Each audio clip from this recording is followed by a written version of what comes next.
Hey YouTube, today we're making a blanket ladder slash shoe rack. It's in the form of a blanket ladder, but it's got shelves on it so you can put shoes on it. You could also use it for other things besides. From this to this, you can have all your shoes organized for less than $20.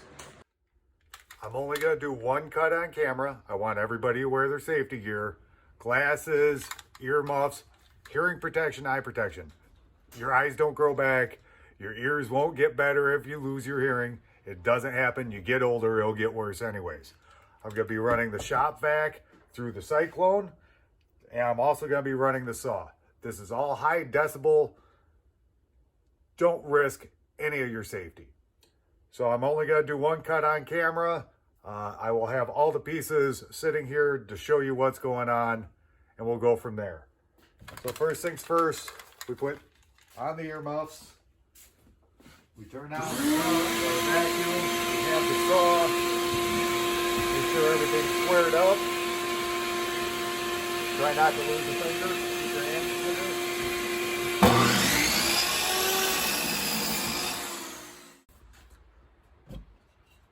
So you made your cut.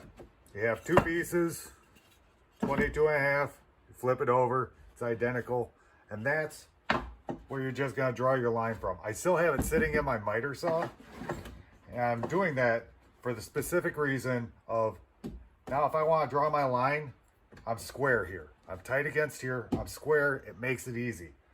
That's all we wanna do. We wanna keep everything nice and easy. But remember, when this sits, it's gonna sit tight on the table. When you make your angles, you're gonna want them sitting against your board. It'll be so much easier if you have a nice line drawn.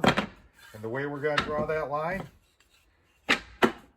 we're just going to set the piece on there and we're going to draw a line. That simple. And then we'll go through and we'll assemble everything. And by doing this, you look at right now, it's like, oh, everything's crooked. When you stand it up and you stand it flat, that piece will be at a nice 90-degree angle. It's going to be parallel with any floor that you put it on. It'll be beautiful. So let's pre-build our boxes before we attach them to here.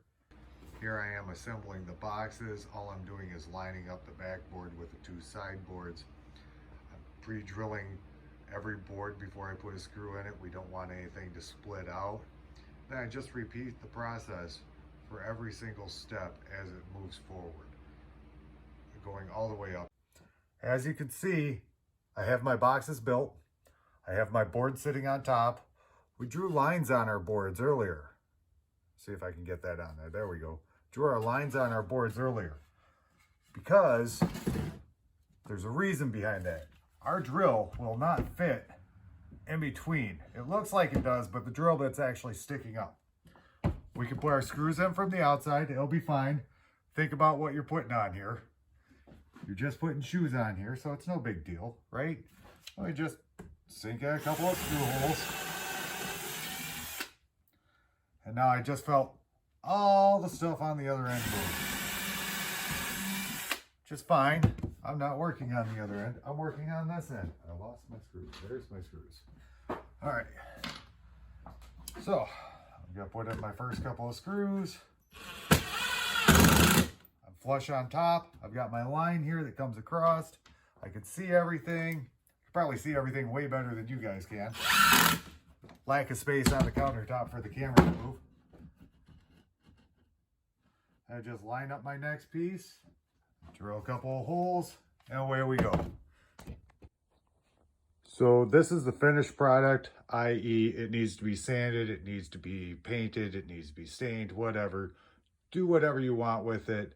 I know when I did my blanket ladder, I did some spray paint on it. It looks great. I have the rungs that are black. I have the sides that are silver. It matches some of the other decor in our house. All right, YouTube, so here's the two shoe ladders that we built. The one that we just built out in the garage is holding the tennis shoes right now. That's actually the second half of the taller ladder. Same angle on bottom, 22.5 degrees.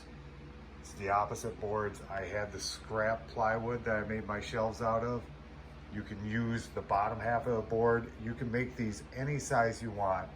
I went 9 inches in between the tennis shoes. It seems to be a pretty good depth.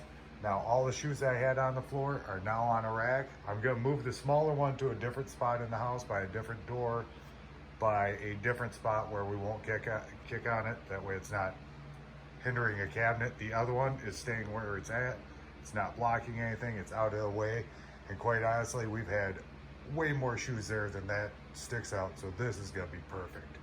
So I hope you found this video helpful, inspiring, gives you some ideas on what to do, and we'll see you next time.